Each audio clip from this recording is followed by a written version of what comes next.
అంతటా వారు ప్రయాణమై పోవుచుండగా ఆయన యొక్క గ్రామములో ప్రవేశించను. మార్తా అను ఒక స్త్రీ ఆయనను తన ఇంట చేర్చుకొనెను. ఆమెకు మరియా అను సహోదరి ఉండెను. చాలు.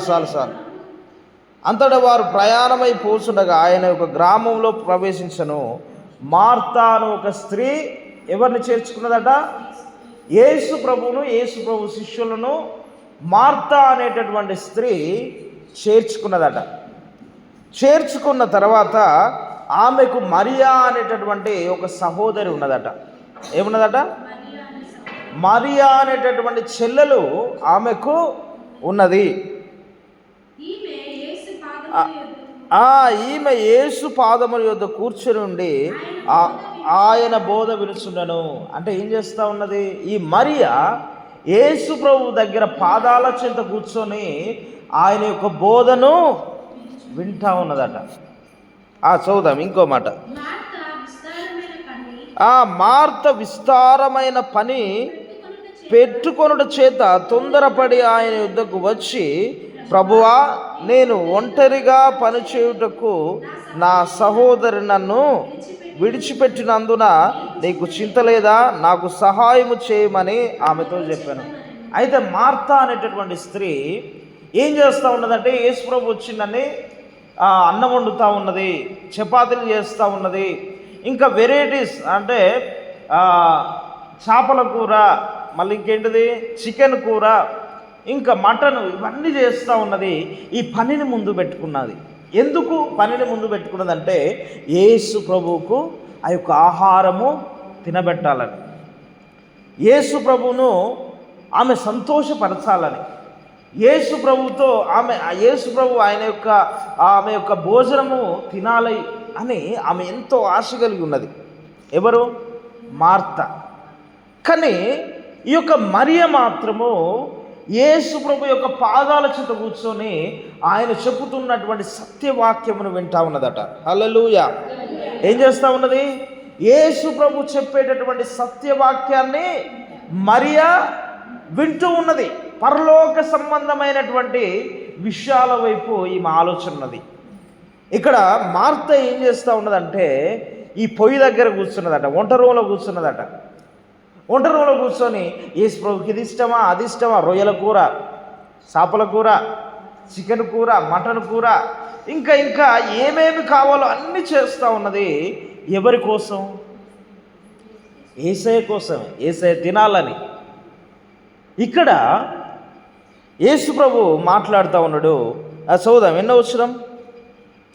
అయితే ఈ యొక్క మార్త ఏమని యేసు ప్రభుతో అంటా ఉన్నదంటే, చేసింది చాలాసేపు చేసింది ఒక్కతే. ఆ యొక్క వంట రూములు ఉండి ఆ పొగకు, ఆ చికాకు ఇబ్బంది అయ్యి ఇక్కడ యేసు ప్రభు వాక్యం చెప్తా ఉంటే అక్కడికి వచ్చిందట. ఆ ఇంట్లోనే మరియనేమో ఎక్కడ కూర్చున్నది? పాదాల చెంత కూర్చొని వాక్యం వింటా ఉన్నది. ఈమెకు కొంచెం బాగా బాధ అనిపించింది, కోపం వచ్చి అక్కడికి వచ్చి, ఏంది ప్రభువా, నేను ఒక్కదాన్నే అక్కడ కష్టపడతా ఉన్నా కదా, నేను ఒక్కదాన్నే అన్నీ నేను చూసుకుంటా ఉన్నా కదా, నా చెల్లెను కొంచెం పంపించేవా నువ్వు? నీకెందుకు చింత లేదు?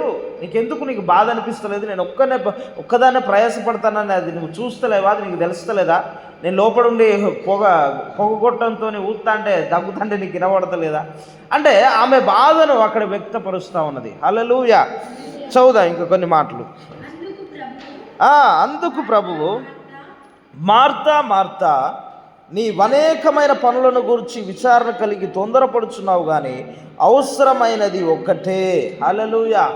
నువ్వు ఈ యొక్క లోకము విషయంలో నువ్వు ఎంతగానో ప్రయాసపడతా ఉన్నావు, అనేక విషయాలలో నువ్వు ప్రయాసపడతా ఉన్నావు కనుక, కానీ నీకు పనికొచ్చేది ఒకటే అని అంటా ఉన్నాడు. మళ్ళొకసారి చదువుదాం. అందుకు ప్రభు, మార్తా మార్తా, నీవు అనేకమైన పనుల గురించి విచారము కలిగి నువ్వు ఎందుకు బాధపడతా ఉన్నావు? చదువుదాం. అవసరమైనది ఒక్కటే, మరియా ఉత్తమమైన దాన్ని ఏర్పరచుకును, అది ఆమె యొద్ద నుండి తీసివేయబడదని ఆమెతో చెప్పాను. మరియా ఉత్తమమైన దాన్ని మరి ఇక్కడ యేసు ప్రభు మార్తతో అంటా ఉన్నాడు, ఉత్తమమైనది ఒకటే అని అంటే, ఉత్తమమైనది ఏంటంటే దేవుడే. హల్లెలూయా, దేవుని వాక్యమే. ఈ యొక్క మరియ మాత్రం ఉత్తమమైన దాన్ని ఎంచుకున్నదట.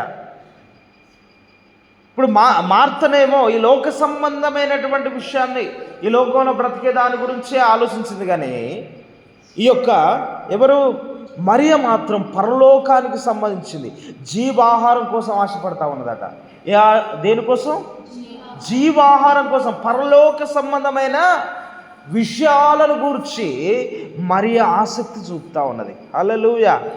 అందుకే యేసు ప్రభు అంటా ఉన్నాడు, సమస్త జనులారా, భారం మోయుచున్న జనులారా నా యొద్దకు రండి. ఒకసారి చదువుదాం, మత్తయి సువార్త 11:28. మత్తయి సువార్త 11:28 ఒక్కసారి చదువుకుందాం.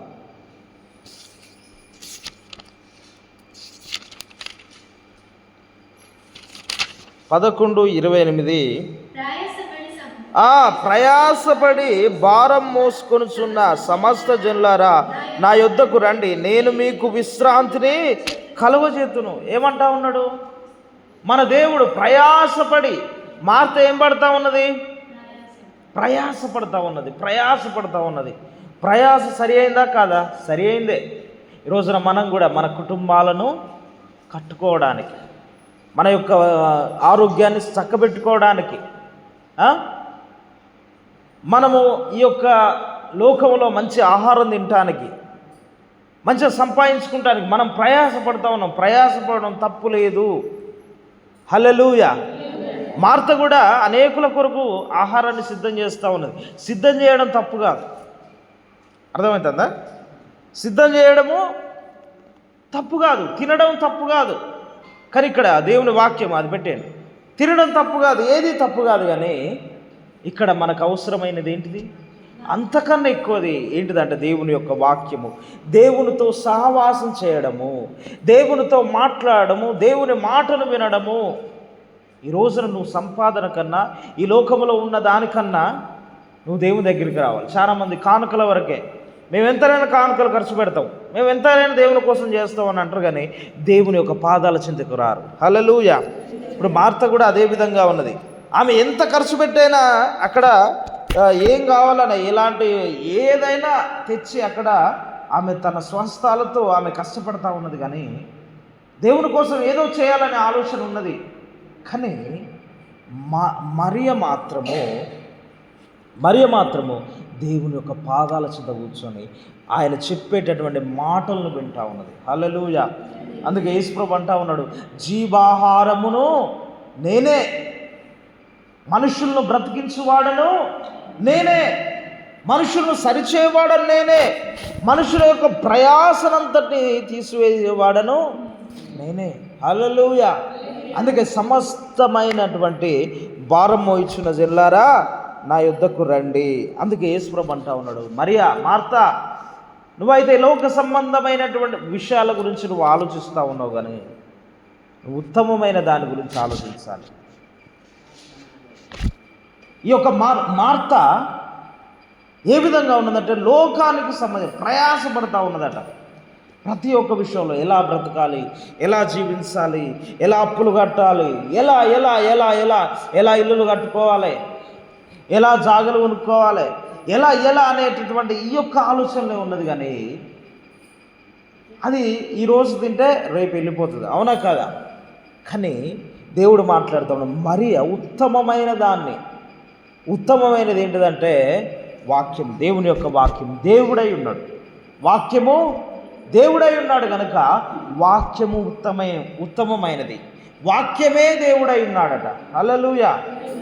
ఆది యందు ఏంటి ఒకసారి చదువుదాం, యోహాను సువార్త 1వ అధ్యాయం 1వ వచనం ఒకసారి చదువుదామా? యోహాను సువార్త. ఆది యందు వాక్యముండెను, వాక్యము దేవుని యొద్ద ఉండెను, వాక్యమే దేవుడై ఉండెను. హల్లెలూయా. వాక్యం ఏమైనదట? దేవుడై ఉన్నాడట. ఈ వాక్యాన్ని ఎవరు వింటా ఉన్నారు? మరియ వింటా ఉన్నది. ఏ విధంగా? అత్యాసక్తి కలిగి మరియ వింటా ఉన్నది. మార్త ఏ విధంగా ఉన్నది? మార్తను కూడా తక్కువ చేయొద్దు మనం. ఎందుకంటే ఎవరి కోసం సిద్ధపరుస్తూ ఉన్నది? దేవుని కోసం. అది కూడా మంచి ఇంపార్టెంటే, అది కూడా ప్రాముఖ్యమైనదే, అది కూడా గొప్ప విషయమే. కానీ అంతకన్నా గొప్ప విషయం ఏమని అంటా ఉన్నాడంటే యేసు ప్రభు, ఉత్తమమైన దాన్ని ఎంచుకున్నది ఎవరు? మరియా. హల్లెలూయా. ఉత్తమమైనది ఏంటిది? వాక్యం. హల్లెలూయా. ఉత్తమమైనది ఏంటిది? వాక్యం. ఆ వాక్యమే దేవుడై ఉన్నాడు. హల్లెలూయా. ఈ రోజున మనము మన యొక్క ప్రయాస వీటన్నిటికన్నా గొప్పది ఏంటంటే దేవునితో సహవాసం చేయడం, దేవుని వాక్యాన్ని వినడం మాత్రమే కాదు, కానీ వాక్యానుసారంగా లోబడడం, వాక్యానుసారంగా జీవించడం కూడా. చాలామంది ఇటు తీసేస్తారు. ఆ విధంగా మనం ఉండొద్దు. కానీ వాక్యము సత్యమై ఉన్నది, వాక్యము జీవమై ఉన్నది. అందుకే దేవుని వాక్యం మనతో ఈ రోజున మాట్లాడుతూ ఉన్నది. భారం మోయిచున్న జనులారా నా యుద్ధకు రండి, నేను విశ్రాంతిని కలుగజేస్తాను. ఒకసారి అది తీద్దాం. మత్తయి సువార్త 11:28. మత్తయి సువార్త 11:28. ప్రయాసపడి భారం మోసుకొనుచున్న సమస్త జనులారా నా యుద్ధకు రండి, నేను మీకు విశ్రాంతిని కలుగజేతును. నేను సాత్వికుడను, దీన మనస్సు గలవాడును గనుక మీ మీద నా కాడి ఎత్తుకొని నా యొద్ద నేర్చుకొనుడి, అప్పుడు మీ ప్రాణమునకు విశ్రాంతి దొరుకును. హల్లెలూయా. అంటే ఇక్కడ దేవుని వాక్యం ఏంటిది? దేవుని సేవ చేస్తేనే విశ్రాంతి అట. దేవుని యొక్క పని చేస్తేనే విశ్రాంతి. దేవునిలో కలిసి ముందుకు పోతేనే విశ్రాంతి. మన ప్రయాస లోక సంబంధమైనటువంటి విషయాలు కాదు. అక్కడ యేసు ప్రభు మాట్లాడింది మార్తతోని ఆ యొక్క విషయం గురించి కాదు, కానీ మార్త ఎన్నో సంవత్సరాల నుండి లోక సంబంధమైనటువంటి విషయాలపైన ఆలోచన చేసింది. ఇప్పుడు ఏమవుతుందో కొంచెం పెద్దది కదా, పెద్దది కాబట్టి అన్ని ఆలోచనలు ఉంటాయి. ఇంటిని ఏ విధంగా నడిపించాలి, ఇంటిని ఏ విధంగా ముందుకు కొనసాగించాలి, ఏ విధంగా అప్పులు కట్టుకోవాలి, ఏ విధంగా ఇల్లు కట్టాలి, ఏ విధంగా చెల్లెపెళ్లి చేయాలి, అంటే ఇలాంటి ఆలోచనలు కలిగి ఎవరున్నారు? మార్త ఉన్నది. హల్లెలూయా. మారుతున్నప్పుడు యేసు ప్రభు అంటా ఉన్నాడు, ఘనమైనటువంటి దాన్ని, ఉత్తమమైన దాన్ని నువ్వు ఎన్నుకోవాలి. ఉత్తమమైన దాన్ని నువ్వేం చేయాలి? వెంబడించాలి. ఏంటిదంటే అది దేవుని యొక్క వాక్యము, అది దేవుని సేవ. అందుకే యేసు ప్రభు అంటా ఉన్నాడు, నన్ను వెంబడించండి. హల్లెలూయా. ఏమంటా ఉన్నాడు? నన్ను వెంబడించండి. పేతురు నన్ను వెంబడించు, ఆంద్రేయ నన్ను వెంబడించు. వెంబడించడం అంటే ఆయనతో కలిసి మనం జీవించడం, ఆయనతో కలిసి మనం సహవాసం చేయడం. ఎందుకంటే ఈ లోకములో ఉన్నటువంటి ప్రయాస మనం ఎంతగానో పడుతూ ఉన్నాం. ప్రయాస ప్రతి ఒక్క విషయంలో ఏ విధంగా నిజంగా దేవుల్లో ఉన్న వారికి ఈ ప్రయాస లేదట. అందుకే మరియకు ఆ ప్రయాస భారం మీద లేదు, ఓన్లీ దేవుని వాక్యం మీదనే. హల్లెలూయా. ఎక్కలేదట, దేవుని వాక్యము మీదనే ఆనుకొని ఉన్నదట, దేవుని యొక్క చిత్తం మీదనే ఆనుకొని ఉన్నదట, దేవుని పైనే ఉన్నదట తమ ఆలోచన. ఈ రోజున మన ఆలోచన ఎవరిపైన ఉండాలి? దేవుని పైన ఉండాలి. మన యొక్క తలంపు ఎవరిపైన ఉండాలి? దేవుని పైన ఉండాలి. ఈ రోజున నువ్వు నేను మనం ఎంతగానో ప్రయాసపడతా ఉన్నాం లోకం విషయంలో. కడుపు నింపుకోవాలి, మంచి బట్ట కట్టుకోవాలి, నేను లోకంలోనికి పోతే మంచి విలువనియాలి, నన్ను అందరూ గొప్పగా చూడాలని నువ్వు ప్రయాసపడతా ఉన్నావు. నీ ప్రయాస వ్యర్థం. హల్లెలూయా. ఈ ప్రయాస నువ్వు దేనికోసం? దేవుని దగ్గరికి రావాలట. ప్రయాసపడి భారం మోయిచున్న జనులారా నా యొద్దకు రండి. దేవునితో కలిసి సహవాసం చేయాలి, దేవునితో కలిసి మనం ఉండాలి, దేవునితో కలిసి మనం ఉండాలి. అదే మరియ ఉత్తమమైన దాన్ని ఎంచుకున్నది. ఈ రోజున దేవుని సేవ కంటే చాలామందికి రారు, సువార్త పని కంటే ఎవరు రారు. ఇది రాకపోవడం ద్వారా ఇదేంటంటే వారు లోకంలోనే ఉన్నారు. ఇంకా ఎక్కడున్నారు? లోకంలో ఉన్నారు. ఇంకెప్పుడు ఇంకా పని పని పని పని పని ఎందుకంటే ఇంకా చాలు. ఎందుకంటే పవిత్ర పెళ్ళి కానప్పుడు దాదాపు 5 ఏళ్ళు 5 ఏళ్ళు ఒక హాస్టల్లో వార్డెన్గా పనిచేసింది. అంటే ఆ పిల్లలను లేపడం, వాళ్ళ చదివిపించడం, మళ్ళీ ఇలాంటిది దాదాపు 4 ఏళ్ళు ఏమో చేసిందట. పని అయిపోయింది, ఇంకా 4 ఏళ్ళు అయిపోయింది, ఇప్పుడు సేవలో ఉన్నది. హల్లెలూయా. ఎందుకంటే మనం ఏదైనా కూడా కొద్ది కాలమే, మనం ప్రయాసపడేది, భారాన్ని మోసేది కొద్ది కాలమే. తర్వాత మనం ఏం చేయాలంటే దేవుని సేవలోనికి రావాలి.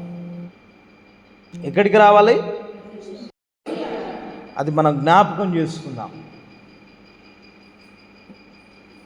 ఇక్కడ మరియ ఆత్మ సంబంధమైన విషయాలు, పరలోక సంబంధమైన విషయాలు, పరలోకంలో ఏ విధంగా ఉంటుంది, పరలోకం ఎట్లా వెళ్ళాలి, పరలోకంలో ఏ విధంగా పరలోకం అనేటటువంటి మాటలను ఎవరు విన్నారట? మరియ విన్నది.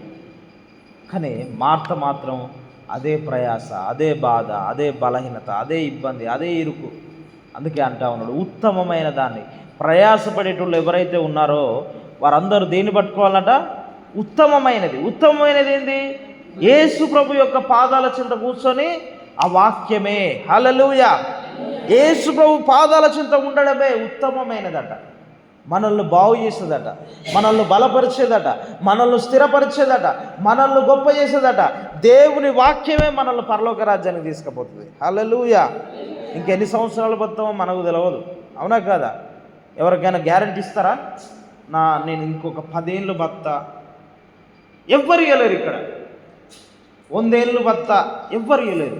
ఎందుకంటే పానం ఎప్పుడు పోతుందో తెలియదు కనుక మనం ఉత్తమమైన దాన్ని మనం పట్టుకోవాలి.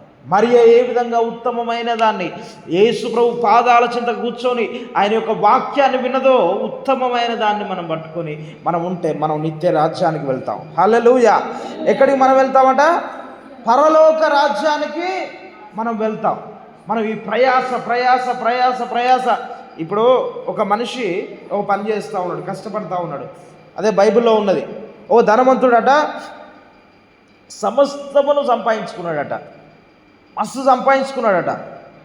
సంపాదించుకొని అన్ని నోట్ల కట్టలు అన్నీ ఇంట్లో పెట్టుకున్నాడట. ఇన్ని సంపాదించుకొని రేయిం బగళ్ళు కష్టపడుతూ ఒకానొక దినమున తనకేం జరిగిందటంటే, ఇక కష్టపడి అక్కడ పెట్టుకున్నాడు.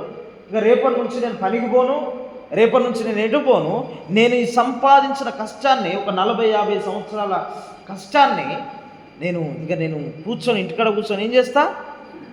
నేను అనుభవిస్తాను, నేను తినాలి, నేను సంతోషించాలి, సుఖించాలి అని అనుకున్నాడట. దాదాపు ఆ ఇల్లంతా డబ్బును సంపాదించుకున్న ధనాన్ని, రేయింబగళ్ళు కష్టపడి సంపాదించుకున్న ధనాన్ని అక్కడ పెట్టుకున్నాడట. ఇక సరే అని గిద్దం తిన్నాడట, పడుకున్నాడట. ఇంకా పొద్దున్న లేవలేదు. హల్లెలూయా. ఇక పొద్దున్న లేవలేదంటే చచ్చిపోయాడు. హల్లెలూయా. అంటే ఒకడు ఈ యొక్క లోకమునంతటిని సంపాదించుకొని వాడు నిత్య రాజ్యాన్ని వాడు పొందుకోకపోతే ఎట్లా? అర్థమవుతుందా? అంటే ఈ లోకములో ఉన్నటువంటి సమస్తము ఏంటిదంటే ఎలాంటిది? అది లోకములో ఉన్నటువంటి సమస్తం వాడు సంపాదించుకొని ఒక 20 ఏళ్ళు 10 ఏళ్ళు బతికినా బాగుండు. కానీ ఈ లోకంలో నువ్వు సంపాదన నేనేం చేయదు, నిన్ను రక్షించదు. నీ యొక్క బలము నిన్ను రక్షించదు, నీ అందం నిన్ను రక్షించదు, నీకున్నటువంటి పేరు ప్రఖ్యాతులు ఏదియో రక్షించదు. రక్షించేది ఏంటంటే దేవుని యొక్క వాక్యము. హల్లెలూయా. దేవుడే నిన్ను రక్షించాలి. అందుకే ఆయన కలువరి శిలువలో మన నిమిత్తము మరణాన్ని జయించాడు. హల్లెలూయా. మన నిమిత్తం మరణించి మన నిమిత్తం పునరుద్ధానుడై లేచాడు. హల్లెలూయా. అందుకే మరియ ఎవరిని పట్టుకొని ఉన్నదట? యేసయ్యను పట్టుకొని ఉన్నదట. యేసయ్య పాదాల చింత ఆయన మాటలను వింటా ఉన్నదట. మార్త మాత్రం లోకాశల వైపు ఏం తినాలి ఏం తింటాడు యేసు ప్రభు? ఇది కాదు. సరే 1-2 ఇప్పుడు యేసు ప్రభు తింటాడు, 10 తింటాడా? 10 గాలు తింటాడా? 1-2 కూరలు తింటాడు, అంతే. అవునా కదా? ఏ మనిషి అయినా 1-2. యేసు ప్రభు వ్యక్తిత్వం చూస్తే ఎక్కువ తినే వ్యక్తి అయితే కాదు, ఉన్న కాడికి తినే వ్యక్తి, అంతే. ఇప్పుడు ఈమె ఎక్స్ట్రాగా ఏం చేసి సేమియాలు చేసింది, ఫిష్ కర్రీ, ఫిష్ ఫ్రై. అంటే ఫిష్ అంటే ఏంటిది? చేపల ఫ్రై. మటన్ చికెన్ ఇవన్నీ అవసరం లేదు. మా అంటే ఒక 2 రకాలు 3 రకాలు చేస్తే అయ్యే పోతుంది. కానీ ఆమె ఏం చేసింది, ఆయన తినాలి అని ఆశతో ఎంతో భారం కలిగి ఆయన చేస్తూనే ఉన్నది. అంటే యేసుప్రభు అంటా ఉన్నాడు, అవన్నీ అవసరం లేదమ్మా. అంటే నీకు అర్థమవుతా ఉందా?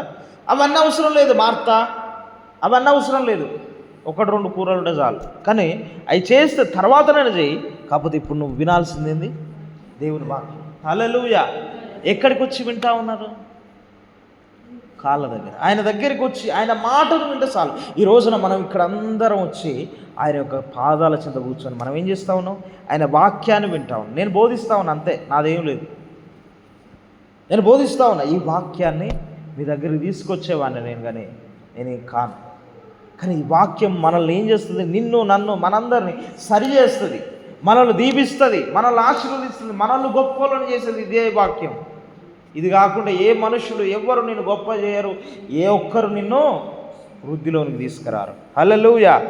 బాగు చేసేది ఇదే, గొప్ప చేసేది ఇదే. అటు ఇటు మనం ఎక్కువ చేసినాం అనుకో, అటు ఇటు చేస్తే తగ్గించేది కూడా దేవుని వాక్యమే. హల్లెలూయా. అందుకే ఉత్తమమైన దాన్ని అందుకే అంటా ఉన్నాడు యేసు ప్రభు 41వ వచనం. అందుకు ప్రభు, మార్తా మార్తా, నీవు అనేకమైన పనులను గూర్చి విచారణ కలిగి తొందరపడుచున్నావు, కానీ అవసరమైనది ఒక్కటే.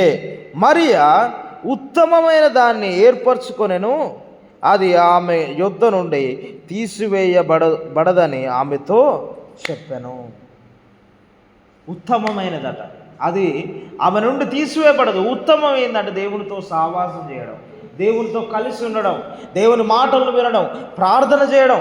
అది ఎవ్వరూ మన నుండి తీసివేయలేరు. మరణం కూడా, ఇప్పుడు మనం చనిపోయిన తర్వాత కూడా పరలోకంలో ప్రార్థనలు వాక్యాలు గీయే ఉంటాయి. ఆడ అన్నం ఉంటుంది, అన్నీ ఉంటాయి. మనం అంతా మనసులానే ఉంటాం, కానీ కొంచెం మంచిగా ఉంటాం, కొన్ని మంచిగా ఉంటాయి అంతే. అన్నీ బాగానే ఉంటాయి, కష్టం ఉండదు, బాధ ఉండదు, కన్నీరు ఉండదు. అక్కడ మనం ఉంటాం సంతోషం ఎప్పటికీ. కానీ ఎప్పటికీ ఉండాల్సింది ఏంటిది? ప్రార్థన ఉంటుంది, వాక్యం ఉంటుంది, పాటలు ఉంటాయి. ఎప్పటికి ఇదే దేవుని స్తుతించడమే. హల్లెలూయా. అందుకే దేవుని స్తుతించుడు ఎల్లప్పుడూ. 150 కీర్తన ఎల్లప్పుడూ మనం ఆయనను స్తుతిస్తూ ఉంటామంట. అక్కడ అర్థమైందా? ఈ రోజున మనము ఏంటిది పరలోక రాజ్యం అంటే దేవుని మందిరమే పరలోక రాజ్యం. ఇక్కడికి వస్తే దేవుని స్తుతిస్తాం, దేవుని ఆరాధిస్తాం, దేవుని ప్రార్థిస్తాం. ఇది పరలోకానికి సాదృశ్యం. అందుకే నీ యొక్క మందిరములో 1 దినము గడుపుట 1000 దినముల కంటే శ్రేష్టము. ఇది పరలోక సంబంధమైన. హల్లెలూయా. ఇక్కడికి నువ్వు వస్తూ ఉన్నావంటే ఇక్కడ పరలోక సంబంధమైనటువంటి వాతావరణం ఉంటుంది.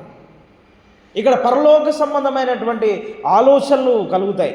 ఇక్కడ పరలోక సంబంధమైన విషయాలు, శాంతి సమాధానం ఇక్కడ కలుగుతుంది. అందుకే అంటా ఉన్నాడు, ప్రయాసపడి భారం మోయించిన జనులారా నా యొద్దకు రండి, నేను ఏం కలుగు చేస్తా? మీకు విశ్రాంతిని కలుగు చేస్తా. ఆయన మనకు విశ్రాంతిని కలుగు చేసేవాడు. ఇది పరలోకమే అన్నట్టు. మనం చనిపోయిన తర్వాత ఇది మనల్ని ఎక్కడి నుండి, ఇది ఎవ్వరు, మరణం కూడా మనల్ని దూరం చేయదట. ప్రార్థించడం, దేవునితో సహవాసం చేయడం, దేవుని స్తుతించడం, దేవునితో కలిసి జీవించడం, ఇది మన మరణం కూడా మనల్ని వదిలిపెట్టదట. మరణం తర్వాత కూడా మనం ఆయనను స్తుతించడం, మనం ఆరాధించడం, దేవునితో కలిసి జీవించడం. అందుకే ఉత్తమమైన దాన్ని మనం ఎంచుకోవాలి. ఉత్తమమైనది ఏంటంటే నీ గురించి నువ్వు బ్రతుకు, నువ్వు సంపాదించుకో, కానీ అదే నీ జీవితం కావద్దు. నీ పనే నీ దేవుడు కావద్దు. నీ చుట్టాలు, నీ పిల్లలే నీకే వాళ్ళు దేవుళ్ళు కావద్దు. ఎందుకంటే చాలామంది అనుకుంటా ఉంటారు, అమ్మో నా బిడ్డలు, నా కొడుకులు, అయ్యో నా పనే నా దేవుడు, నా బువ్వే నా దేవుడు. ఇది సరి అయింది కాదు. దేవుడు అనేవాడు ఒకడున్నాడు పరలోకంలో. అందుకే విగ్రహారాధనకు సాదృశ్యం ఏంటంటే ధనాన్ని సమకూర్చుకోవడం. బైబిల్ ఏమంటా ఉన్నదంటే విగ్రహారాధన అంటే ధనాన్ని ప్రేమించేవాడు, ధనాన్ని ప్రేమించేవాడు, ఇంకా ఇంకా ఇంకా ఇంకా కావాలనుకునేవారు ఏంటి? విగ్రహారాధికులు. మనం అందరం అనుకుంటాను విగ్రహారాధన అంటే అడిగిపోయి ఇది కాదు. అది కూడా విగ్రహమే, అది కూడా విగ్రహారాధన, అది కాదు. కానీ అంతకన్నా ప్రాముఖ్యమైనది, ఘోరమైంది ఏంటంటే ఏంటిది? అది డబ్బును ప్రేమించడం. దేవుని కన్నా ఎక్కువగా దేవుని కన్నా ఎక్కువగా డబ్బును ప్రేమించడం ద్వారా అది విగ్రహారాధన పడుతుంది. నువ్వు దేవునికి దగ్గరికి రావు. అవునా కదా? ఒకప్పుడు రత్నం పాస్టరు మంచి సేవ చేసిండు, దాదాపు ఒక 300-400 మంది ఒక్కసారికి. అంత పెద్ద సంఘాన్ని కట్టుకొని దేన్ని పూజించిండట? డబ్బును. ఇక్కడ డబ్బు వస్తుందని ఆదివారం పోయేది, అక్కడ డబ్బు వస్తుందని ఆదివారం పోయేది. ఈ ఆదివారం పోవడం ద్వారా సంఘములో గలిబిలి స్టార్ట్ అయింది. హల్లెలూయా. చెప్తాను, అబద్ధమేమో ఆడతలేను. మొత్తం సంఘమే ఆగమైంది. అంటే ఇది ధనము ఏందట? విగ్రహాలతో సమానం. విగ్రహమే అది. అవునా కదా? ఈ రోజున పైసా ఒక మనిషిని ఏమైనా చేయగలుగుతుంది. గొప్పను చేయగలుగుతుంది, తగ్గించగలుగుతుంది. మంచివాణ్ణి చేయగలుగుతుంది, చెడ్డవాణ్ణి కూడా చేయగలుగుతుంది. హల్లెలూయా. అందుకే నేను అంటా ఉన్నా, ఉత్తమమైనది ఈ లోకంలో ఉన్న ధనము కాదు, ఉత్తమమైనది ఈ లోకంలో ఉన్నటువంటి పని కాదు, ఉత్తమమైనది ఇంకేది కాదు. ఈ లోకంలో ఉన్న ఉద్యోగాలు కాదు, ఈ లోకంలో ఉన్న మంచి అధికారం కాదు, ఈ లోకంలో ఉన్న ధనము కాదు, ఏది కాదు. ఉత్తమమైనది క్రీస్తును వెంబడించడమే. ఏంటిదక్క? క్రీస్తును వెంబడించడం, క్రీస్తుతో సహవాసం చేయడం. మనకెంత కావాలో అంత మనం సమకూర్చుకుందాం, మనం సంపాదించుకున్నాం తప్పులేదు. కాకపోతే అదే మనకు కావద్దు. దేవుడు అదే మనకు కావద్దు. లోకంలోనే ప్రయాస పడుతూ ఉంటారు. చాలామంది అట్నే చచ్చిపోతూ ఉన్నారు. ఏమంటా ఉన్నారంటే, ఒక 40 ఏళ్ళ వ్యక్తిని అడిగితే ఏమంటా ఉన్నాడంటే, ఇంకొక 10 ఏళ్ళు పని చేసుకుంటాన్నా, తర్వాత సేవకు వస్తా అంటే, పాపం సరే అని ఈ సేవకుడు ఏమంటాడు, అప్పుడే ఓకే అన్నా. తీరపోయిన తర్వాత ఓ వ్యక్తి ఇట్లనే జరిగింది, నిజంగా జరిగింది. 10 ఏళ్ళు అన్నాడు, 10 ఏళ్ళని పోయిండు. 40 ఏళ్ళు అప్పుడు సేవకు రమ్మని దేవుడు అంటా ఉండ, రా అన్న సేవ చేద్దాం అది ఇది అని అంటే, వద్దన్న ఇంకా నేను సంపాదించుకునేది ఉన్నది, నేను కొంచెం సెట్ చేయాలి మా కుటుంబాన్ని, కొన్ని ఉన్నాయి, ఇంకొక 5 ఏళ్ళు అయితే నా అప్పు తీరుతుంది, నేను అంతా సెట్ చేస్తాను. పోయిండట. సరే 5 ఏళ్ళు బ్రతికిండు. 10 ఏళ్ళలో నేను వస్తాను అంటే 50 ఏళ్ళకు నేను సేవకు వస్తా అని చెప్పిండు. అంటే ఆదివారం వస్తూ ఉన్నాడు, పోతూ ఉన్నాడు. 45 అయింది. 45 సంవత్సరాలు వచ్చినాయి ఆయనకు. 45 సంవత్సరాలల్లా ఆయనకు హార్ట్ అటాక్ వచ్చి చచ్చిపోయినాడు. ఇప్పుడు ఏం లాభం? అంటే దేవుని వాక్యం మనతో బోధిస్తూ ఉన్నది. ఒక్కటే మనం గుర్తుపెట్టుకోవాల్సింది, ఉత్తమమైనది మరియే ఎంచుకున్నది.